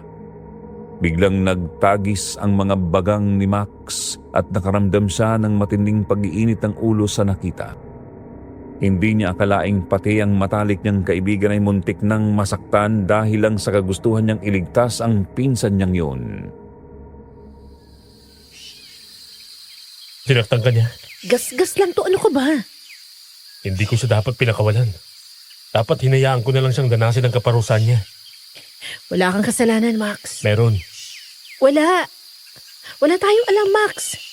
Hindi mo alam na ganito kalala si Rolly. Isa pa, hindi rin natin alam ang ginawa niya. Normal lang sa isang nagmamahal na kamag-anak yung ginawa mo. Hindi ko alam. Ni wala siyang nararamdamang pagsisisi. Pinagmamalaki pa niya ang ginawa nila. Bakit siya umantong sa ganito? Sana malinaw na sa'yong lahat, Max. Ngayon nakakita mo na kung sino talaga siya. Hindi na siya yung batang nakakalaro ko noon. Hindi na siya si Rolly. Matagal na siyang nawala, Max. Lumpa pa niyang sarili niyang ama. Kahit na sinabi ko nang may taning na ang buhay ni Chong. Hindi ko akalain na may ganito pala talagang taong nabubuhay sa mundo. Dahil wala na siyang kinikilalang kahit sino. Tama ka nga, Sol. Hindi na talaga tayo dapat na nagpunta rito. Wala na akong amor sa kanya. Kung akala niyang matatakot ako sa pagbabanta niya, nagkakamali siya. Teka, anong gagawin mo? Tutulong ako Ha? Saan? sa paghuli sa kanya. Ibabalik ko siya sa kulungang yun. At nang sa ganun, matutunan niyang leksong gustong ituro sa kanya ni Aling Tanya. Max, Hindi lang to para kay Carmela, kundi pati na rin sa'yo, Sol. Pinagbantaan ka niya. At alam nating hindi lang simpleng pagbabanta yun. Tututuhanin niya yun. Hindi ko na hahayaang may sumunod pang biktima ni Rolly sa baryong to. Sa sandaling yon, tuluyan ang naputol ang huling hibla ng awa sa puso ni Max. Ang batang minsan tinawag niyang pinsan ay napalitan ng larawan ng isang halimaw na walang pagsisisi sa kanyang isip. Isang lalaking ipinagmamalaki ang panghahalay sa isang inosenteng dalaga at nagbabalak pang gumawa ng panibagong krimen. Ang sugat sa braso ni Sol ang nagsilbing huling patunay na talagang wala na sa katinuan si Rolly. Hindi lang dahil sa ginawa itong aswang ni Aling Tanya bilang parusa, kundi dahil halimaw na ito noon pa, bago pa nangyari ang lahat ng yon. Grabe. Buhay pa pala mga yan? Akala ko pinatay mo na sila, Aling Tanya. Hindi ko gagawin yun. Hindi nararapat sa kanila ang mabilis lang na pagkamatay. Ang kailangan nila, maramdaman ang bawat segundo ng pagkakamali nila. Anong balak mo sa kanila, Aling Tanya? Panuorin na lang ninyo. Mario, kalagan mo ang tali sa bibig ng mga yan. Gusto kong marinig ang bawat sigaw nila sa gagawin ko. Hindi! Anong balak niyong gawin sa amin? Huwag! Huwag! Nagsisisi na kami sa nagawa namin. Nakikiusap ako sa inyo. Manahimik ka! Ang kapal ng mukha mong magmakaawa sa akin ngayon? Nung nagmamakaawa ba sa inyo ang anak kong tigilan na ninyo siya? Nakinig ba kayo? Hindi! Halos patayin niyo siya. Binaboy niyo siya ng husto hanggang sa magsawa kayo. Maniwala ho kayo. Si Rolly ang may pakana ng lahat ng yon. Sumunod lang naman kami sa kanya.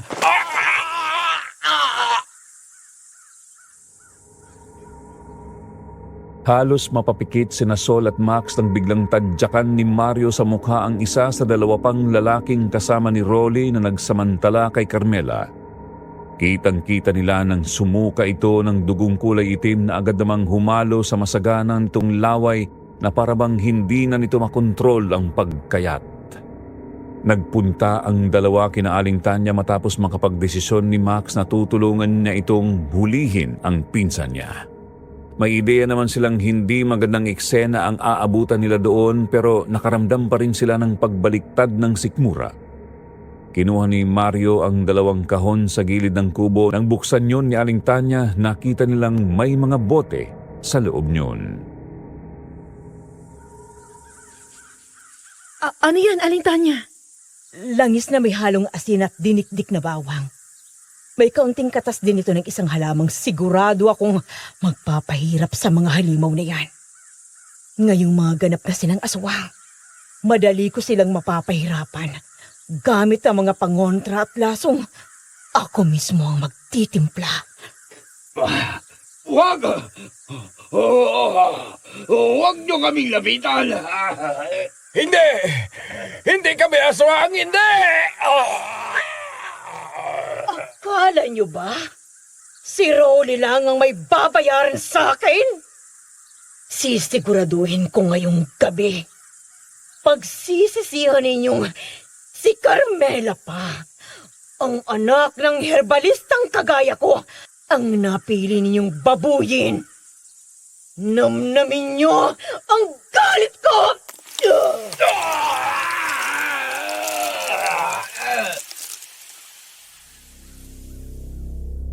Napapikit muli ang magkaibigang Sol at Max nang umalingaw-ngaw sa paligid ng sigaw ni Waldo at Tiago nang ibuhos ni Aling Tanya ang likido sa braso nila. Halatang hindi lang simpleng hapdi ang kanilang naramdaman dahil nang lingunin ni Sol at Max ang mga tao ay nakita nilang nalapnos ang kanilang mga balat. Para silang binuhusan ng asidong umusok pa ang braso nila habang pilit na kumakawala sa pagkakatali para lang makatakas sa kamay ng malupit na ina ng babaeng nilapastangan nila. Maawa kayo sa amin! Tama na! Pakiusap! Ayoko na! Patayin niyo na lang kami! Ayoko na! Simula pa lang yun! Hindi pa ako tapos sa inyo! Nga!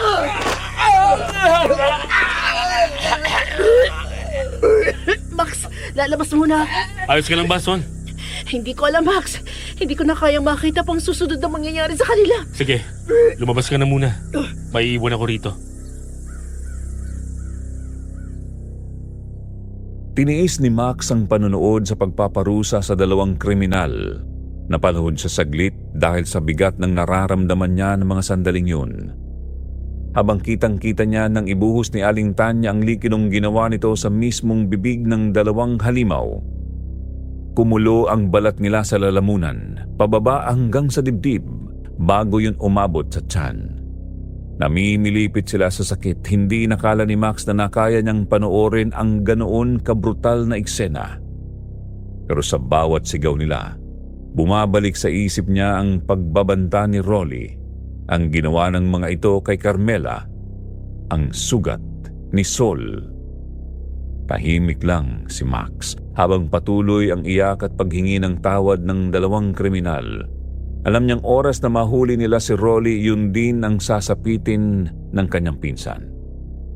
Hindi niya pinigilan si Aling Tanya. Hindi rin siya sinasabing tama o mali ang ginagawa nito. Pero sa loob-loob niya ng mga sandaling yun, alam niyang kung hindi ito ginawa ni Aling Tanya sa kanila, malaki ang posibilidad na madagdagan pa ang kanilang mga biktima. Natapos ang pagpapahirap ni Aling Tanya sa dalawang kriminal na halos nag-aagaw buhay na ang mga ito. Ganun pa man, dahil sila ay may mga literal na halimaw na ng mga sandaling yon, hindi sila basta-basta mamamatay agad at patuloy pa rin nilang mararamdaman ang kanilang paghihirap. Yun pala ang dahilan kaya ginawa silang aswang ni Aling Tanya. Nang sa ganon ay magkaroon sila ng mas malakas na pangangatawan at nang hindi sila basta malagutan ng hininga, oras na isagawa na niya ang pagpapahirap sa mga tao. Ano, iho? Sigurado ka pa rin bang gusto mo akong tulungang hulihin ang pinsan mo? Nakita mo na kung anong gagawin ko sa kanya.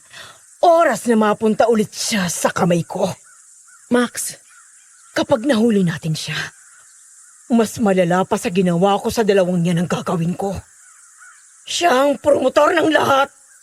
Siya ang nag-utos at nag-impluwensya sa mga kasamahan niya na gawin yun sa anak ko. Naiintindihan ko. Gusto ko lang makabawi sa inyo, Aling Tanya. Kasalanan ko kaya nakakagala pa rin siya hanggang ngayon. Kakayanin mo ba? Kahit alam mong ako ang hahawak sa kapalaran niya? Oo, Aling Tanya. Pero gusto ko lang din ipaalam sa inyo, bilang isang taong nagmamalasakit, na kahit gumaganti lang kayo, ay may kaakibat na kaparusahan din itong ginagawa at gagawin nyo. Handa ho ba kayo sa parusang maaaring ipataw sa inyo ng langit kapag natapos na ang lahat ng to? Handa ako dyan, iho. Para sa anak ko. Hindi malilimutan ni Max ang gabing yun. Hindi dahil sa sigaw ni Waldo at Tiago, kundi dahil sa malinaw na naging pagpili niya. Nakita niya kung paano magparusa si Aling Tanya. Hindi madali, hindi rin magaan sa loob. Pero kung ang tanging paraan para mapigilan si Rolly ay harapin ang ganitong klase ng kaparusahan, handa na siyang panindigan ang desisyon niya. Inalam ni Max ang lahat ng impormasyong kailangan niyang malaman upang makatulong siya sa paghuli sa kanyang pinsan. Nalaman niyang hindi rin naman pala makakalabas ng baryo si Rolly dahil sa orasyong ginawa ni Aling Tanya dito, upang hindi ito makalayo kung sakaling ito ay makatakas. Nagpapaikot-ikot lang sa paligid si Rolly, nagmamatsyag at nag-aabang ng pagkakataong umatake at isakatuparan ang kanyang mga pagbabanta. Kaya naman uunahan ito ni Max bago pa yun mangyari.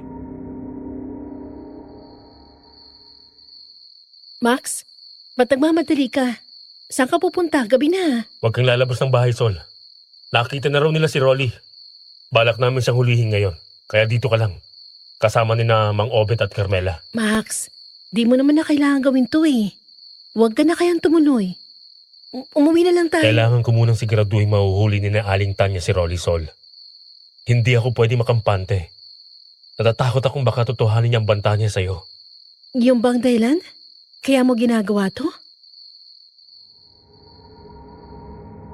Hindi agad nakasagot si Max kay Sol. Napayuko lang siya noong una. Hindi niya maatim na sobrang natakot talaga siya nang si Sol na ang pagbantaan ni Rolly. Doon lang din kasi niya napagtanto kung gaano ba kahalaga sa kanya ang matalik na kaibigan. Kahit naman si Max, hindi niya rin inasahang magre-react ng ganon ang puso at isip niya. Nang mga panahong yun kasi ay hindi pa malinaw sa kanya na iba na pala ang tingin niya kay Sol. Hindi na lang ito basta kaibigan para sa kanya, kaya takot na takot siyang danasin din nito ang dinanas ni Carmela. Pangako, Sol. Oras na masigurado kung hindi ka na magagawan pa ni Rolly ng masama. Iuuwi na ulit kita. Babalik na tayo sa dati nating buhay. Basta, hayaan mo na lang muna akong gawin to. Max, bakit? Bakit ganito na lang pag-aalala mo? Alam mo, pwede naman ako humingi ng tulong ko sa chewing ko dun sa CK Hall. Hindi ako mapapanatag sa ganon, Sol. Responsibilidad ko to. Dahil ako nagdala sa'yo sa sitwasyong ito. Sige na, aalis na ako. Tatapusin ko na to ngayong gabi. Max, sandali. Hayaan mo na siya, Sol. Mukhang gusto niya talaga masiguradong ligtas ka. Carmela, Sana, meron din kagaya ni Max na nagligtas sa akin noong mga oras na binababoy nila ako. Nakakaingit ka, Sol. huwag mo na isipin yung Carmela. Darating din ang araw na makakalimutan mo lahat ng to. May gaganti ka na ng nanay Tanya mo. Oras na mahuli nila si Rolly. Pero hindi naman yun ang gusto ko. Ano ibig mo sabihin, Carmela? Ayokong tumihan pa ni nanay ang mga kamay niya para lang gantihan ang mga demonyong yun. Gusto ko nang matapos ang lahat ng to. Gusto ko nang magsimula ulit. Ayoko nang maalala ng paulit-ulit ang nangyari sa akin. Pero ayokong pakinggan ni nanay. Pinulag na siya ng matinding galit niya. Kaya sana matapos na ito ngayong gabi.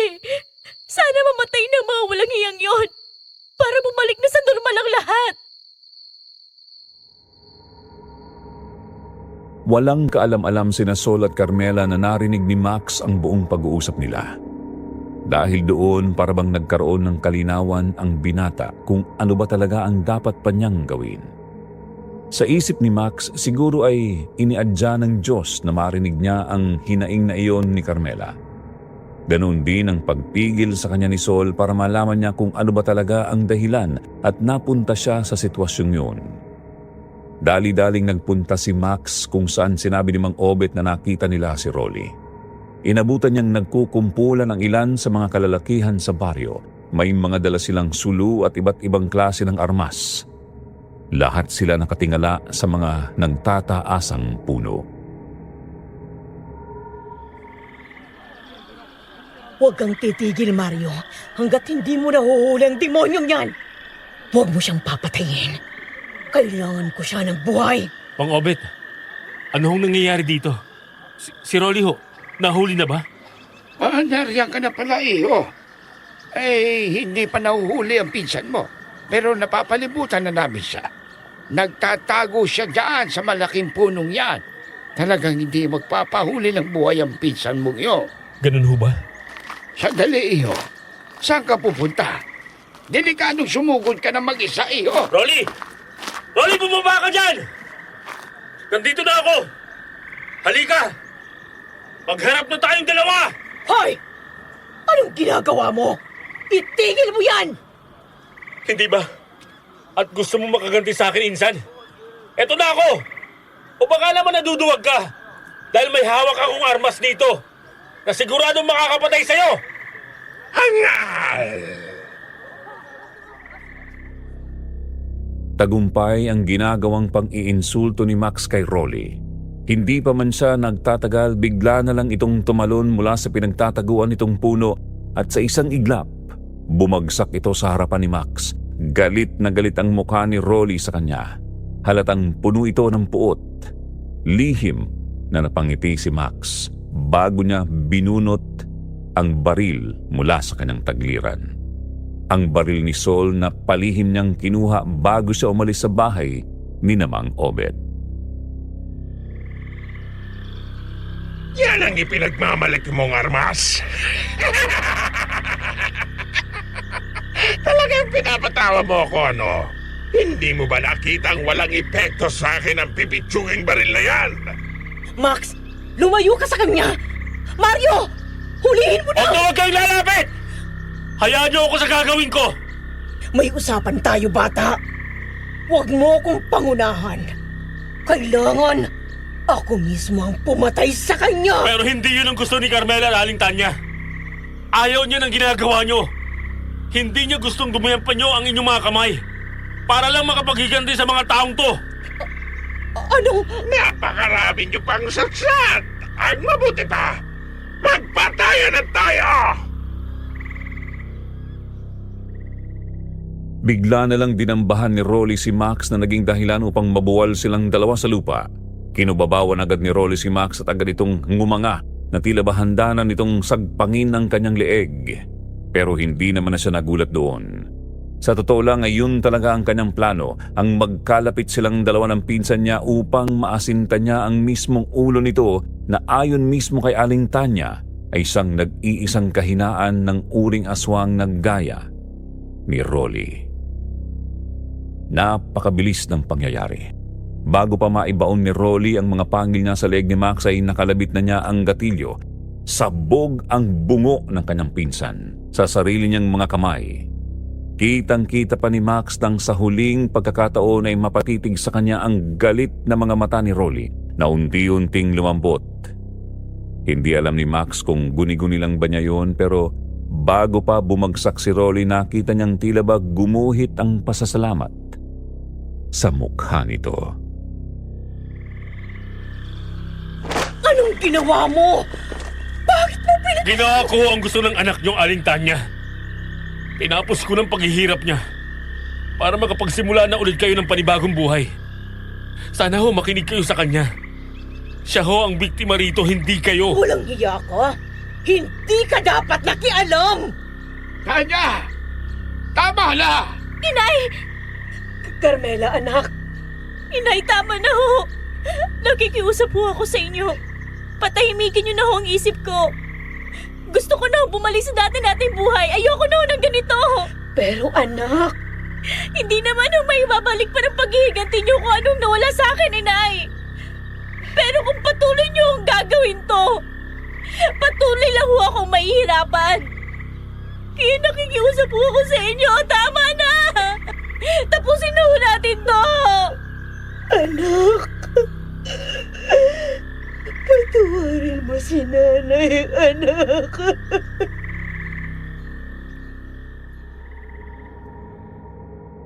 Matapos ang gabing yun, natupad din ang gusto ni Carmela.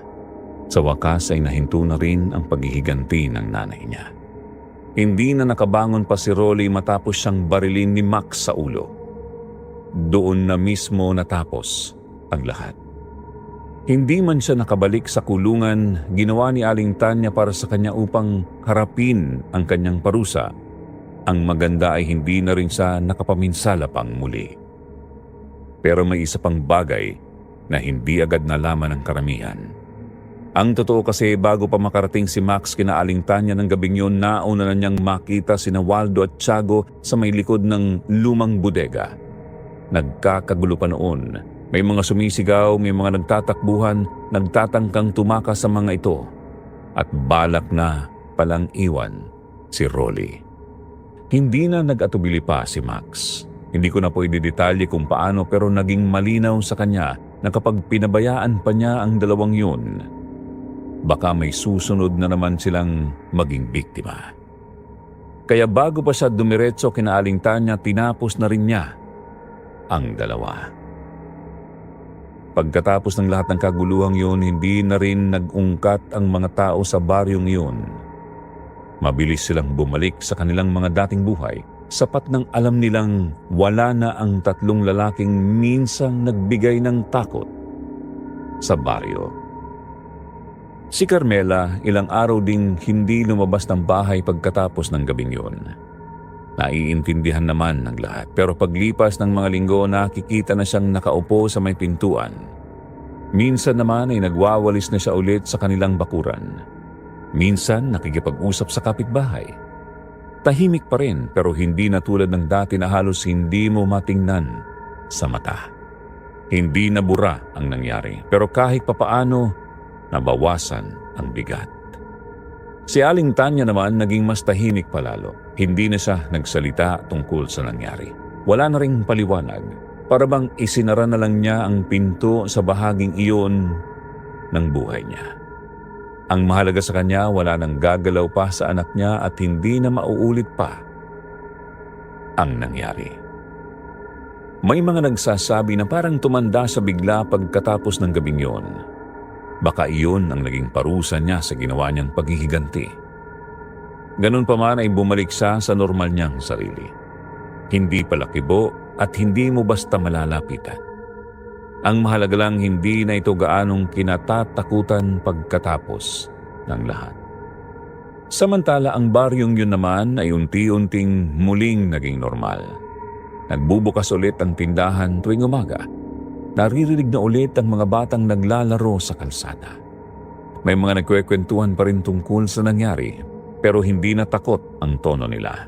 Para na lang siyang kwento na ibinubulong kapag may bagong dayo na dumarating. Paalala, kumbaga. Samantala, sina Max at Sol ay maagang umalis sa baryo. Pagkatapos ng gabing yun, hindi na sila nagtagal pa. Nagpasalamat si Max kay Aling Tonya. Tumangulang ito, walang naging mahabang usapan. Wala namang kailangang sabihin pa. Habang paalis ang sasakyan, tahimik lang si Sol. Si Max nakatingin lang sa labas, maraming iniisip. Hindi naman kasi biro ang mga desisyong ginawa nila. 3 buhay ang natapos sa gabing yun dahil sa kanya. At alam niyang simula noon hindi na siya magiging katulad pa ng dati. Pero ayon sa kwento ng ilan, malinaw sa kanya kung bakit niya ginawa yun. Hindi para magpakabayani, hindi para lang gumanti, kundi para matigil na ang gulo. Iniwan nila sa baryo ang magulong alaala ng gabing yon. Hindi madaling kalimutan pero pinili nilang huwag na ring dalhin pa araw-araw sa kanilang isip. Itinuring nila yon bilang isang masamang panaginip na sa wakas ay natapos na. Alam kong maraming aral ang pwede ninyong makuha sa kwentong ito, kaya naman naisipan ko itong ibahagi dito sa channel ng Kwentong Takip Silim. Sana po ay nagustuhan ninyo ito at naway magsilbing leksyon ang mga nangyari dito upang mas maging mabuti at maayos tayong tao. Muli, ako nga po pala si Rico, ang batang apo ni Namang Obet at Aling Charito nang mangyari ang kwentong ito. Maraming salamat pong muli sa inyo, Sir Jupiter, sa pagpapaunlak na maibahagi ito sa inyong mga listeners. Ang sabi nila, kung minsan daw ang awa na ibinibigay sa maling tao ay maaring maging simula ng mas mabigat na kapahamakan. At mukhang napatunayan nga iyon sa kwentong ibinahagi sa atin ni Rico. Dahil kung tutusin, mabuti naman ang naging hangarin ni Max. Gusto lang niyang iligtas ang pinsan niya, gusto lang niyang bumawi sa nakaraan, at gusto lang niyang maniwala na may pag-asa pang magbago ang isang taong naligaw ng landas. Pero gaya ng napakinggan natin, hindi sa lahat ng pagkakataon ay sapat ang kabutihan ng puso para maitama ang mali. Lalo na kung ang kasalanang ginawa ay sadyang napakabigat. Sa kwentong ito, malinaw na may mga bagay na hindi dapat pinakikialaman at may mga lihim na mas mabuting manatiling nakabaon sa dilim. Dahil kung minsan ang hustisyang hindi kayang ibigay ng tao, may ibang paraan para maisakatuparan. At kapag dumating ang oras ng paniningil, walang lakas, walang talino at walang awa ang makakapigil sa kaparusahang nararapat. Pero sa dami ng aral na maaari nitong mapulot mula sa kwentong ito ni Rico, isang bagay ang malinaw. Hindi natin kailangang ipaghiganti ang mga kasalanang ginawa laban sa atin o sa kapwa natin, sapagkat may hustisyang higit sa hustisya ng tao. Isang hustisyang hindi nagkakamali at hindi kailanman nagpapabaya. Gaya nga ng nasusulat sa Roma 12:19, mga minamahal, huwag kayong maghihiganti at ipaubayan ninyo iyon sa galit ng Diyos. Sapagkat nasusulat, akin ang paghihiganti, ako ang gaganti, sabi ng Panginoon. At marahil yun ang pinakamatinding paalala sa kwentong ito na ang bawat kasalanan, gaano man ito katagal maitago, ay may araw ding haharap sa kaparusahan. Maaring hindi agad, maaring hindi sa paraang inaasahan natin, pero darating at darating ang oras ng paniningil. Kaya mag-ingat po tayo sa mga ginagawa natin, lalo na sa ating kapwa. Dahil hindi natin alam kung kailan babalik sa atin ang sakit na ibinigay natin sa iba. At kung paano ito maniningil. Sa iyo, Rico, maraming salamat sa pagbabahagi mo ng iyong nakakatindig balahibong karanasan. Muli, maraming salamat sa inyo, mga minamahal naming listeners, para sa pagsama sa aking pakinggan ang kwentong ito. Abangan po ninyong muli ang susunod naming upload. Ito pong muli ang inyong lingkod, Jupiter Torres.